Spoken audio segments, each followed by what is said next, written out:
வணக்கம். இந்திய நேரப்படி மதியம் 1:30 மணி செய்திகள். முதலில் ஜெம் தலைப்புச் செய்திகளை காணலாம். நாளை முதல் 23ஆம் தேதி வரை திமுக தேர்தல் அறிக்கை தயாரிப்பு குழு தமிழகம் முழுவதும் சுற்றுப்பயணம். MP கனிமொழி தலைமையில் 11 பேர் கொண்ட குழுவினர் பொதுமக்களை சந்தித்து கருத்துகள் கேட்க உள்ளதாக தகவல். நாம் தமிழர் கட்சி நிர்வாகிகள் நாட்டுக்கு எதிராக செயல்பட்டதை தொடர்ந்து கண்காணித்த பின்னர்தான் NIA சோதனை நடத்தப்பட்டது. அமைச்சர் எல் முருகன் விளக்கம். திமுகவுடன் பேச்சுவார்த்தை சுமூகமாக முடிந்தது. விருப்ப தொகுதிகளின் பட்டியலை திமுகவிடம் வழங்கியது மார்க்சிஸ்ட் கம்யூனிஸ்ட் கட்சி. அமித்ஷாவுடன் தமிழிசை சவுந்தரராஜன் சந்திப்பு.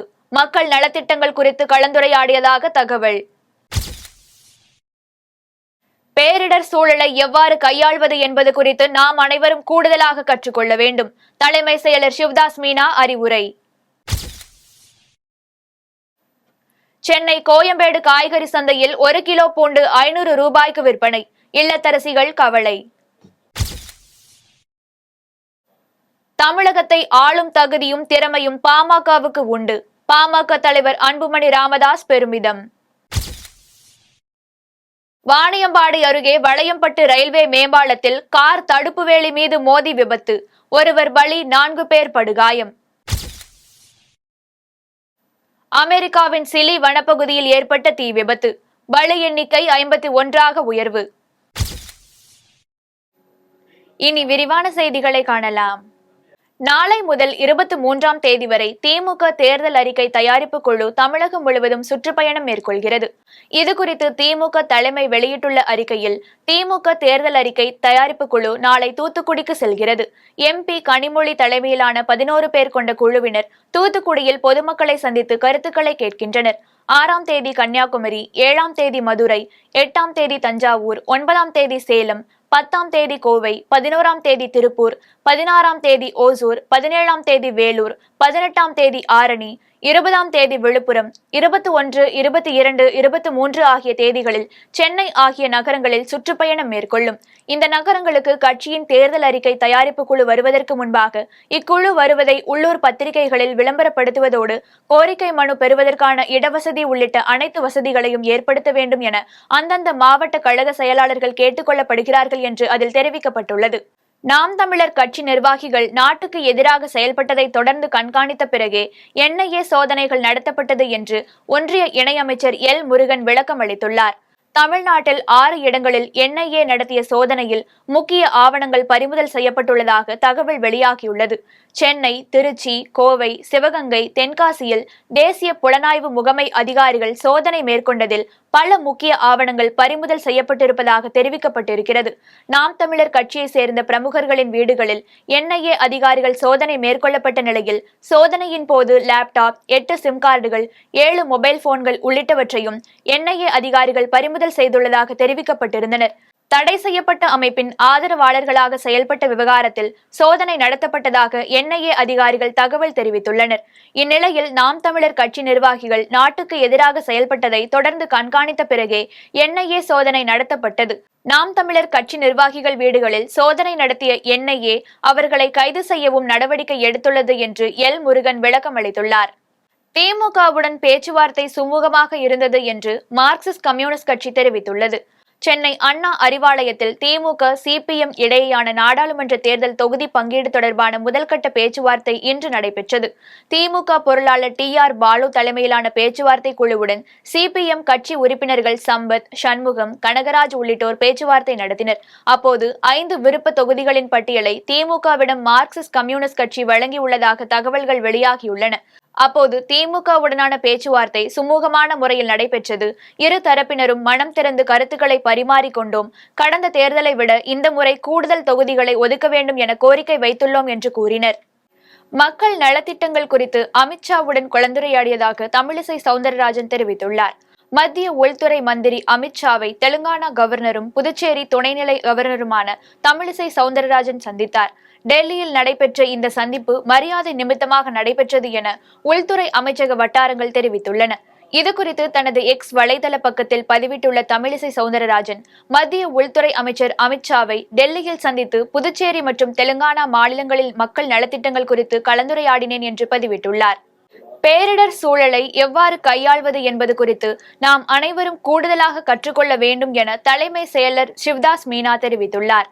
பேரிடர் மேலாண்மை துறை சார்பில் கடந்த டிசம்பரில் நடந்த இரட்டை பேரிடர்களின் படிப்பினைகள் மற்றும் எதிர்கால முன்னெடுப்புகள் குறித்த ஒருநாள் கருத்து பரிமாற்ற பயிலரங்கம் தலைமை செயலகத்தில் நடைபெற்றது. இந்த பயிலரங்கத்தை தலைமை செயலர் சிவ்தாஸ் மீனா தொடங்கி வைத்து சிறப்புரையாற்றினார். கடந்த ஆண்டு டிசம்பரில் தாக்கிய மிக்ஜாம் புயல் பாதிப்புக்கு பின் அரசு அலுவலர்கள் கலந்துரையாடல் நடத்த திட்டமிட்டு இருந்தோம். குறிப்பாக தென் மாவட்டங்களில் மழை பாதிப்பு அதிகம் இருந்தது. இதுபோன்ற பேரிடர் சூழலை நாம் எவ்வாறு கையாள்வது என்பதை நாம் அனைவரும் கூடுதலாக கற்றுக்கொள்ள வேண்டும் என்று தெரிவித்தார். பயிலரங்கங்களில் பல்வேறு துறை அலுவலர்கள் 7 குழுக்களாக பிரிந்து விவாதித்து அறிக்கை அளித்தனர். பேரிடர் கண்காணிப்பு, முன்னெச்சரிக்கை அமைப்புகளை வலுப்படுத்துதல், உடனடி தேடுதல் மற்றும் மீட்பு பணிகள், உடனடி நிவாரணம் வழங்குதல், உள்கட்டமைப்புகளின் மீட்பு, புனரமைப்பு, வெள்ள தடுப்புக்கான நகர்ப்புற திட்டமிடல், சமூக ஈடுபாடுகள், மக்கள் தொடர்புத்துறை பணி ஆகியவை குறித்து கலந்துரையாடப்பட்டது. சென்னை கோயம்பேடு காய்கறி சந்தையில் 1 கிலோ பூண்டு 500 ரூபாய்க்கு விற்பனை செய்யப்படுகிறது. நமது அன்றாட சைவ அசைவ சமையலில் பயன்படுத்தப்படும் பொருட்களில் ஒன்று பூண்டு. மலைகளின் அரசி என்று அழைக்கப்படும் நீலகிரி மாவட்டத்தில் தேயிலை, இதற்கு அடுத்தபடியாக மலைத்தோட்ட காய்கறிகளான கேரட், பீட்ரூட், உருளைக்கிழங்கு, பூண்டு, பீன்ஸ் உள்ளிட்ட மலை காய்கறிகள் அதிக அளவில் சாகுபடி செய்யப்பட்டு வருகின்றன. இங்கு அறுவடை செய்யப்படும் காய்கறிகள் வெளி மாநிலங்கள் மற்றும் பிற மாவட்டங்களுக்கு விற்பனைக்காக அனுப்பி வைக்கப்படுகின்றன. இதேபோல கோத்தகிரி, மஞ்சூர், ஆடாசோலை, தேனோடு, கம்பை, அணிக்குறை உள்பட பல்வேறு இடங்களில் மலை பூண்டு பயிரிடப்பட்டு உழவர் சந்தை உள்ளிட்ட பல்வேறு சந்தைகளுக்கு விற்பனைக்கு கொண்டு செல்லப்படுகிறது. மாநிலத்தின் பெரும்பான்மையான தேவையை ஈடு செய்யும் வகையில் பிற மாநிலங்களில் இருந்தும் பூண்டு இறக்குமதி செய்யப்படுகிறது. இந்த நிலையில் பூண்டு அறுவடை காலம் தொடங்கிவிட்ட நிலையிலும் வழக்கத்துக்கு மாறாக சென்னை கோயம்பேடு சந்தையில் 1 கிலோ பூண்டு 500 ரூபாய்க்கு விற்பனை செய்யப்படுகிறது. இதுவரை இல்லாத வகையில் 1 கிலோ பூண்டு 350 முதல் 500 வரை விற்பனை செய்யப்படுகிறது. பூண்டு விலை அதிகரித்துள்ளதால் சில்லறை வியாபாரிகளும் இல்லத்தரசிகளும் கவலை அடைந்துள்ளனர்.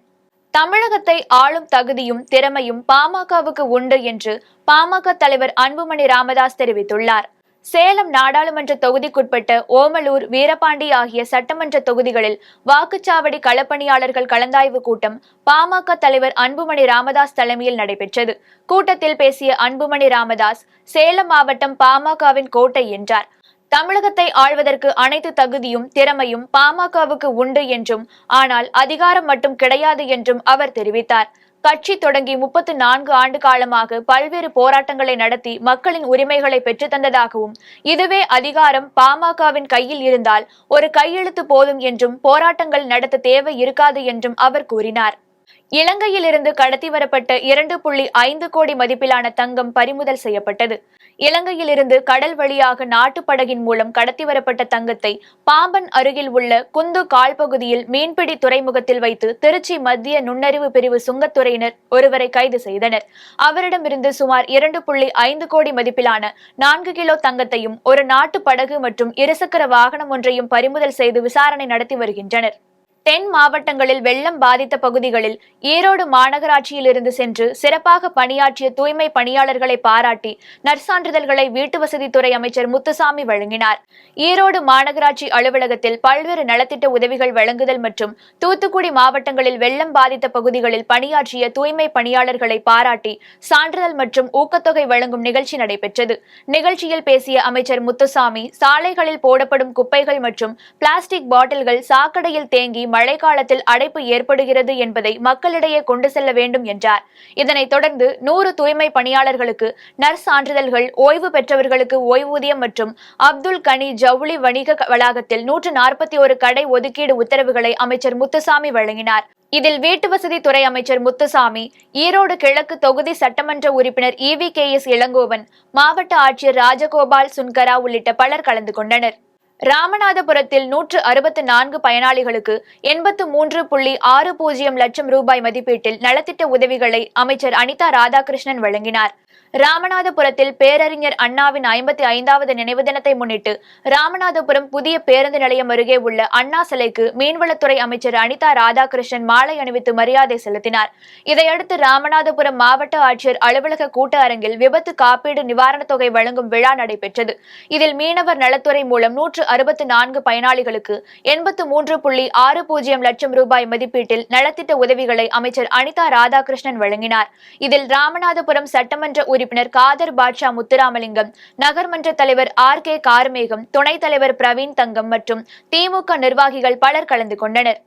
ஒரு 205 மீனவர்கள் இன்சூரன்ஸ் பணம் தமிழகம் கட்டினாலும் ஒன்றிய அரசாங்கம் அந்த இன்சூரன்ஸ் மாறியதன் காரணமாக அவர் கட்டாததன் காரணமாக இன்சூரன்ஸ் பணம் அவர்களுக்கு வரவில்லை.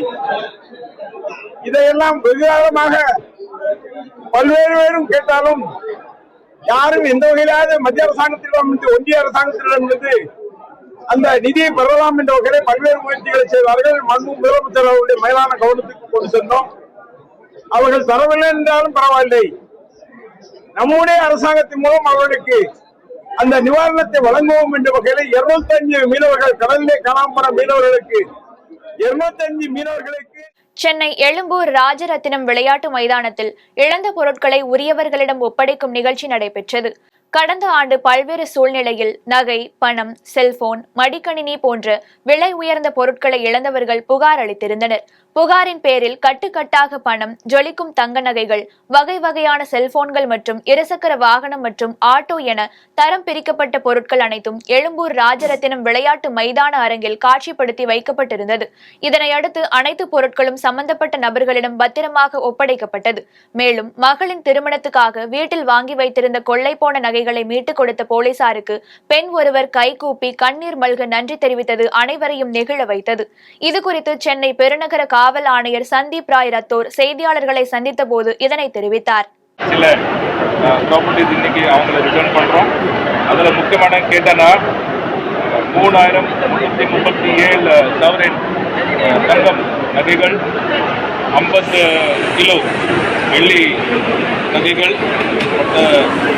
மற்ற பொருட்கள், காசு 3,60 லட்சம் மேலே, செல்போன் கிட்டத்தட்ட 750 செல்போன் மேலே, வாகனங்கள் 7 சக்கர வாகனங்கள் 411, ஆட்டோ 28, மீதி வாகனங்கள் 15.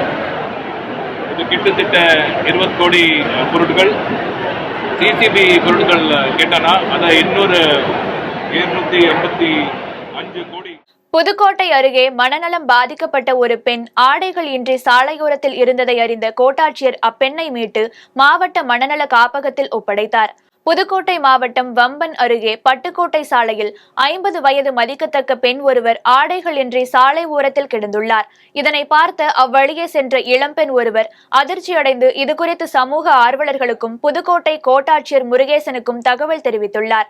தகவல் அறிந்து சம்பவ இடத்திற்கு வந்த கோட்டாட்சியர் முருகேசன் மற்றும் சமூக ஆர்வலர்கள் முத்துராமலிங்கம், ஓயாத அலைகள் கண்ணன் ஆகியோர் சம்பந்தப்பட்ட பெண்ணுக்கு ஆடை அணிவித்து ஆம்புலன்ஸை வரவழைத்து முதலுதவி சிகிச்சை அளித்து புதுக்கோட்டையில் உள்ள மனநல காப்பகத்திற்கு அனுப்பி வைத்தனர். நடிகர் விஜய் தொடங்கி உள்ள தமிழக வெற்றி கழகம் என்ற கட்சியின் பெயர் நன்றாக இருக்கிறது என்று இந்திய யூனியன் முஸ்லீம் லீக் தலைவர் காதர் மொய்தீன் திருச்சியில் தெரிவித்தார்.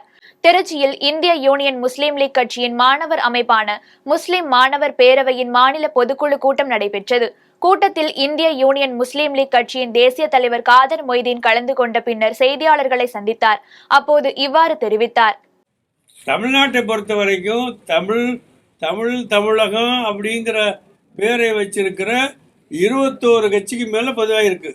1-2 இல்லை. இவர் தமிழக வெற்றி கழகம்னு பேர் வச்சிருக்கார். நல்ல பேர் தான் அது. வெற்றி பெறட்டும். நல்ல அரசியலில் யாரும் வரலாம். ஜனநாயகத்தில் யாரும் அரசியலில் வந்து வெற்றி பெற வேண்டும் என்று தான் விரும்புவாங்க. தமிழக வெற்றி கழகம் என்று கட்சியின் பெயரை அறிவித்ததை ராணிப்பேட்டை மாவட்டத்தில் பல்வேறு இடங்களில் இனிப்புகள் வழங்கி கொண்டாடினர். ராணிப்பேட்டை மாவட்டம் ஆற்காடு பேருந்து நிலையத்தில் விஜய் மக்கள் இயக்க மாவட்ட இளைஞரணி தலைவர் வினோத் தலைமையில் மாவட்ட தலைவர் பூக்கடை மோகன், மாணவரணி மாவட்ட தலைவர் தீனா ஆகியோர் முன்னிலையில் காந்தி மற்றும் காமராஜர் ஆகியோர் சிலைகளுக்கு மாலை அணிவித்து மரியாதை செலுத்தப்பட்டது. அப்போது பட்டாசுகள் வெடித்து பொதுமக்களுக்கு இனிப்புகள் மற்றும் அன்னதானம் வழங்கப்பட்டது. இதேபோன்று மாவட்ட மாணவரணி தலைவர் தீனா தலைமையில் வாலாஜாபேட்டை ஷோலிங்கர் செல்லும் சாலையில் அமைந்துள்ள படவேட்டம்மன் திருக்கோவிலில் நடிகர் விஜய் முழு உடல் ஆரோக்கியத்துடன் பல்லாண்டு காலம் வாழ வேண்டும் என பல்வேறு வேண்டுதலுடன் சிறப்பு பூஜை வழிபாட்டினை மேற்கொண்டனர். இதில் மாவட்ட தலைவர் பூக்கடை மோகன், மாவட்ட இளைஞரணி தலைவர் ஆற்காடு வினோத், இளைஞரணி செயலாளர் காந்தி பிரசாத், நகர தலைவர் கார்த்திபன் மற்றும் நிர்வாகிகள் பலர் கலந்து கொண்டனர். ஈரோட்டில் 9 ஆண்டுகளாக காதலித்த காதலன் தன்னை ஏமாற்றியதாக கூறி காதலன் வீட்டின் முன்பு இளம்பெண் ஒருவர் தர்ணா போராட்டத்தில் ஈடுபட்டார். ஈரோடு மாவட்டம் அந்தியூர் அருகே உள்ள அண்ணா நகர் பகுதியை சேர்ந்த சிவரஞ்சனி என்ற இளம்பெண்ணும் அதே பகுதியைச் சேர்ந்த பிரபாகரன் என்பவரும் கடந்த 9 ஆண்டுகளாக காதலித்து வந்துள்ளனர். இந்நிலையில் பிரபாகரன் குடும்பத்தினர் அவர்களது காதலை ஏற்க மறுப்பதால் பிரபாகரனும் காதலுக்கு எதிர்ப்பு தெரிவித்துள்ளார். இதையடுத்து சிவரஞ்சனி பவானி அனைத்து மகளிர் காவல் நிலையத்தில் பிரபாகரன் மீது புகார் அளித்தார். புகாரின் பேரில் வழக்கு பதிவு செய்த போலீசார் இருவரையும் விசாரணைக்காக அழைத்த போது பிரபாகரன் சிவரஞ்சனிக்கு மறுப்பு தெரிவித்ததால் சிவரஞ்சனி காதலன் வீட்டின் முன்பு அமர்ந்து தர்ணா போராட்டத்தில் ஈடுபட்டார். இதனைத் தொடர்ந்து சம்பவ இடத்திற்கு வந்த போலீசார் சிவரஞ்சனி மற்றும் பிரபாகரனையும் அனைத்து மகளிர் காவல் நிலையத்திற்கு மீண்டும் விசாரணைக்காக அழைத்துச் சென்றனர். புதுச்சேரி புதிய பேருந்து நிலையத்தில் இருந்து வடமாநில வியாபாரியிடமிருந்து 70 லட்சம் ரூபாய் ஹவாலா பணம் பறிமுதல் செய்த போலீசார் விசாரணை மேற்கொண்டு வருகின்றனர். புதுச்சேரியிலிருந்து மதுபானம் கடத்தி செல்வதாக உருளையன்பேட்டை காவல் நிலையத்திற்கு கிடைத்த தகவலை அடுத்து போலீசார் பேருந்துகளில் சோதனை மேற்கொண்டனர்.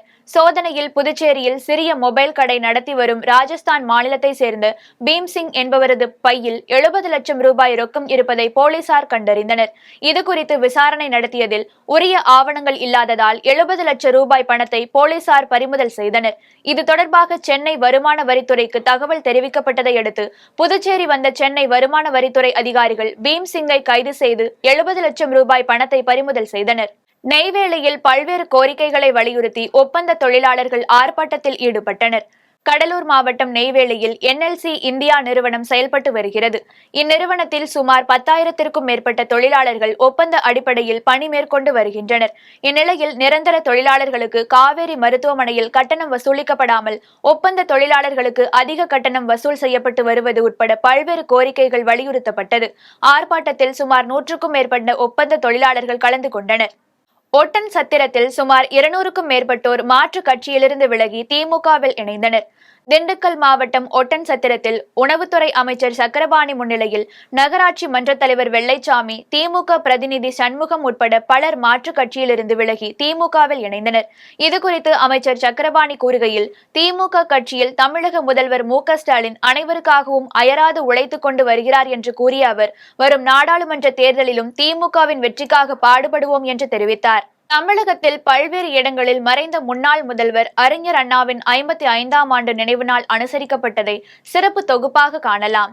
திருவள்ளூர் மாவட்டம் எல்லாபுரம் வடக்கு ஒன்றிய திமுக சார்பில் மறைந்த அறிஞர் அண்ணாவின் நினைவு நாளை முன்னிட்டு வடக்கு ஒன்றிய திமுக செயலாளர் மூர்த்தி தலைமையில் கட்சி நிர்வாகிகள் கட்சி கொடிகளை கையில் ஏந்தி பேரணியாக வந்து வடமதுரை அரசு தொடக்கப்பள்ளி அருகே உள்ள அண்ணாவின் உருவ சிலைக்கு மாலை அணிவித்து மலர் தூவி மரியாதை செலுத்தினர். இதில் கட்சி நிர்வாகிகள் பலர் கலந்து கொண்டனர். திருத்தணியில் அறிஞர் அண்ணாவின் நினைவு நாளை முன்னிட்டு முருகன் கோவிலில் சிறப்பு வழிபாடு செய்யப்பட்டு மலைக்கோவிலில் உள்ள காவடி மண்டபத்தில் சமபந்தி விருந்து நடைபெற்றது. இதில் திருத்தணி சட்டமன்ற உறுப்பினர் S. சந்திரன், கோவில் இணை ஆணையர் ரமணி, கோயில் நிர்வாகிகள் ஆகியோர் கலந்து கொண்டனர். இதேபோல் திருவாலங்காடு வடாரண்யேஸ்வரர், திருப்பாச்சூர் வாஷீஸ்வரர், கரிம்பேடு நாதாதீஸ்வரர் மற்றும் பெரியநாகப்பூண்டி நாகேஸ்வரர் ஆகிய கோவில்களிலும் பேரறிஞர் அண்ணா நினைவு நாளையொட்டி சமபந்தி விருந்து நடைபெற்றது. இதில் திரளான பக்தர்கள் கலந்து கொண்டனர். டெல்லியில் பேரறிஞர் அண்ணா நினைவு நாளை முன்னிட்டு அவரது திருவ உருவ சிலைக்கு திமுக எம்பிக்கள் மலர் தூவி மரியாதை செலுத்தினர். இந்த நிகழ்வில் வடசென்னை நாடாளுமன்ற உறுப்பினர் கலாநிதி வீராசாமி கலந்து கொண்டு பெரியார் உருவ சிலைக்கும் மாலை அணிவித்து மரியாதை செலுத்தினார். புதுச்சேரி அரசு செய்தி மற்றும் விளம்பரத்துறை சார்பில் பேரறிஞர் அண்ணாவின் 55வது நினைவு தினம் அனுசரிக்கப்பட்டது. இதனையொட்டி பழைய பேருந்து நிலையம் அருகே அமைந்துள்ள அண்ணாவின் உருவ சிலைக்கு அரசு சார்பில் முதலமைச்சர் ரங்கசாமி மாலை அணிவித்து மரியாதை செலுத்தினார். இதில் பல்வேறு அரசியல் கட்சியினர் கலந்து கொண்டு மரியாதை செலுத்தினர். இதில் அமைச்சர்கள் லட்சுமி நாராயணன், சாய் சரவணன், குமார், துணை சபாநாயகர் ராஜவேலு உள்ளிட்ட சட்டமன்ற உறுப்பினர்கள் மற்றும் பல்வேறு கட்சி நிர்வாகிகள் கலந்து கொண்டனர். திருச்சியில் தெற்கு மாவட்ட திமுக சார்பாக தமிழ்நாடு பள்ளிக்கல்வித்துறை அமைச்சர் அன்பில் மகேஷ் பொய்யாமொழி தலைமையில் அக்கட்சியினர் மௌன ஊர்வலமாக சென்று பேரறிஞர் அண்ணாவின் சிலைக்கு மாலை அணிவித்து மரியாதை செலுத்தினர். இதில் மாநகர கழக செயலாளர் மதிவாணன், மாநில, மாவட்ட, மாநகர நிர்வாகிகள் அரங்கநாதன், சேகரன், செந்தில், பகுதி செயலாளர் மோகன் உள்ளிட்ட நிர்வாகிகள் மற்றும் தொண்டர்கள் பலர் கலந்து கொண்டனர். கரூரில் திமுக சார்பில் அறிஞர் அண்ணாவின் 55ஆம் ஆண்டு நினைவு தினத்தை முன்னிட்டு மாவட்ட அவைத்தலைவர் ராஜேந்திரன் தலைமையில் அமைதி பேரணியாக சென்று கரூர் பேருந்து நிலைய ரவுண்டானா பகுதியில் அமைக்கப்பட்டுள்ள அறிஞர் அண்ணா சிலைக்கு மலர் மாலைகள் அணிவித்து மரியாதை செலுத்தினர். இதில் சட்டமன்ற உறுப்பினர்கள் மாணிக்கம், சிவகாம சுந்தரி, இளங்கோ, கரூர் மாநகராட்சி மேயர் கவிதா உட்பட பல்வேறு அணிகளைச் சேர்ந்த கட்சி நிர்வாகிகள், தொண்டர்கள் என ஏராளமானோர் கலந்து கொண்டனர். விழுப்புரம் மாவட்டம் தெற்கு மாவட்ட திமுக சார்பில் மாவட்ட செயலாளர் புகழேந்தி தலைமையில் திமுகவினர் 500க்கும் மேற்பட்டோர் மௌன ஊர்வலமாக வந்து கலைஞர் அறிவாலயத்தில் உள்ள அண்ணா சிலைக்கு மாலை அணிவித்து மலர் தூவி மரியாதை செலுத்தினர். இதில் மாநில ஆதிதிராவிடர் இணை செயலாளர் புஷ்பராஜ், மாவட்ட ஊராட்சி குழு தலைவர் ஜெயச்சந்திரன் உட்பட திமுக நிர்வாகிகள் 500க்கும் மேற்பட்டோர் கலந்து கொண்டனர். பேரறிஞர் அண்ணாவின் நினைவு தினத்தை முன்னிட்டு காஞ்சிபுரத்தில் உள்ள பேரறிஞர் அண்ணா நினைவு இல்லத்தில் அரசு சார்பில் மாலை அணிவித்து மரியாதை செலுத்தப்பட்டது. மேலும் ஏங்காபரநாதர் கோவிலில் சமபந்தி நிகழ்ச்சி நடைபெற்றது. இதில் காஞ்சிபுரம் மாவட்ட ஆட்சியர் கலைச்செல்வி மோகன் கலந்து கொண்டு பொதுமக்களுக்கு உணவு பரிமாறினார். விருத்தாச்சலம் அருகே வைக்கோல் ஏற்றி வந்த டிராக்டர் டிப்பரில் மின்கம்பி உரசியதால் தீப்பிடித்து எரிந்தது. கடலூர் மாவட்டம் விருத்தாச்சலம் அருகே உள்ள நேமம் கிராமத்தில் டிராக்டர் டிப்பரில் வைக்கோல் ஏற்றி வந்த போது மின்கம்பியானது வைக்கோல் மீது உரசியதால் திடீரென தீப்பிடித்து எரிந்தது. தகவல் அறிந்து சம்பவ இடத்திற்கு வந்த தீயணைப்பு துறையினர் தீயை கட்டுக்குள் கொண்டு வந்தனர். இதனால் அப்பகுதியில் பெரும் பரபரப்பு ஏற்பட்டது. இதையடுத்து அப்பகுதியில் உள்ள மின்கம்பிகளை உயர்மட்டத்துக்கு சரி செய்து தரும்படி உயர் அதிகாரிகளுக்கு விவசாயிகள் கோரிக்கை வைத்துள்ளனர். இனி வருவது உலக செய்திகள்.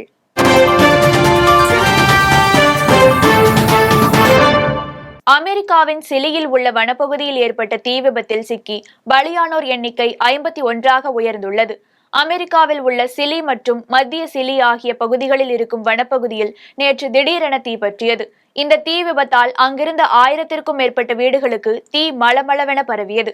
இதனால் தீயில் சிக்கி பலியானோர் எண்ணிக்கை தற்போது 51ஆக உயர்ந்துள்ளது.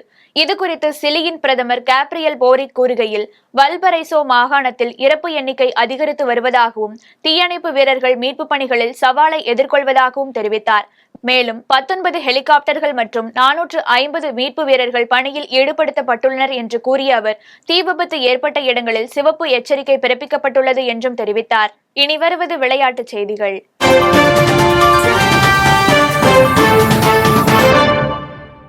ஜூனியர் உலகக்கோப்பை அரையிறுதி கிரிக்கெட் போட்டியில் இந்தியா தென்னாப்பிரிக்கா அணி மோதுகின்றது. தென்னாப்பிரிக்காவில் 15வது ஜூனியர் உலகக்கோப்பை கிரிக்கெட் போட்டி நடந்து வரும் நிலையில் 16 அணிகள் பங்கேற்றுள்ள இந்த போட்டியில் சூப்பர் 6 சுற்று ஆட்டம் முடிவுக்கு வந்தது. இதில் இந்திய அணி அரையிறுதிக்கு முன்னேறிய நிலையில் வரும் 6ஆம் தேதி பினோனியில் நடைபெறும் முதலாவது அரையிறுதியில் இந்தியா தென்னாப்பிரிக்கா அணிகள் மோதுகின்றன. தொடர்ந்து 8ஆம் தேதி நடைபெறும் 2வது அரையிறுதியில் பாகிஸ்தான், ஆஸ்திரேலிய அணிகள் மோதவுள்ளதாக குறிப்பிடத்தக்கது. பரமக்குடியில் போதை ஒழிப்பு விழிப்புணர்வு குறித்த மாரத்தான் போட்டி நடைபெற்றது. ராமநாதபுரம் மாவட்டம் பரமக்குடியில் தமிழ்நாடு அறிவியல் இயக்கம் மற்றும் மக்கள் நூலகம் என்ற அமைப்பின் ஏற்பாட்டின் மூலம் மாணவ மாணவியர்களுக்கான மாரத்தான் போட்டியை மருத்துவர் சண்முகப்பிரியா கொடியசைத்து தொடங்கி வைத்தார். போட்டியில் கலந்து கொண்டு முதல் 3 இடங்களை பிடித்தவர்களுக்கு தங்க காசுகள், பதக்கங்கள் மற்றும் சான்றிதழ்கள் வழங்கப்பட்டது. இதில் 1000க்கும் மேற்பட்ட மாணவ மாணவிகள் கலந்து கொண்டனர். மீண்டும் ஜெம் தலைப்புச் செய்திகள். நாளை முதல் 23ஆம் தேதி வரை திமுக தேர்தல் அறிக்கை தயாரிப்பு குழு தமிழகம் முழுவதும் சுற்றுப்பயணம். MP கனிமொழி தலைமையில் 11 பேர் கொண்ட குழுவினர் பொதுமக்களை சந்தித்து கருத்துகள் கேட்க உள்ளதாக தகவல். நாம் தமிழர் கட்சி நிர்வாகிகள் நாட்டுக்கு எதிராக செயல்பட்டதை தொடர்ந்து கண்காணித்த பின்னர்தான் NIA சோதனை நடத்தப்பட்டது. அமைச்சர் எல் முருகன் விளக்கம். திமுகவுடன் பேச்சுவார்த்தை சுமூகமாக முடிந்தது. விருப்ப தொகுதிகளின் பட்டியலை திமுகவிடம் வழங்கியது மார்க்சிஸ்ட் கம்யூனிஸ்ட் கட்சி.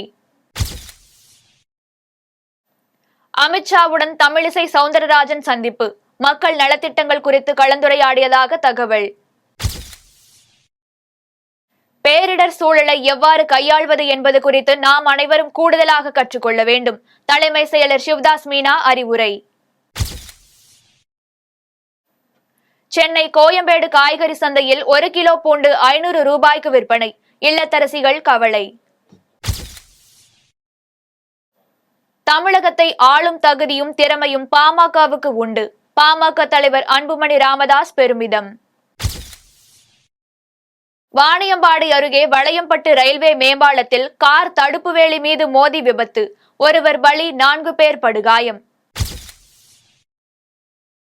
அமெரிக்காவின் சிலி வனப்பகுதியில் ஏற்பட்ட தீ விபத்து, பலி எண்ணிக்கை 51ஆக உயர்வு. இத்துடன் ஜெம் செய்திகள் நிறைவடைகின்றன. மீண்டும் ஜெம் செய்திகள் இரவு 8:30 மணிக்கு. உடனுக்குடன் செய்திகளை காண gemlive.tv என்ற இணையதளத்தில் இணைந்திருங்கள். நன்றி, வணக்கம்.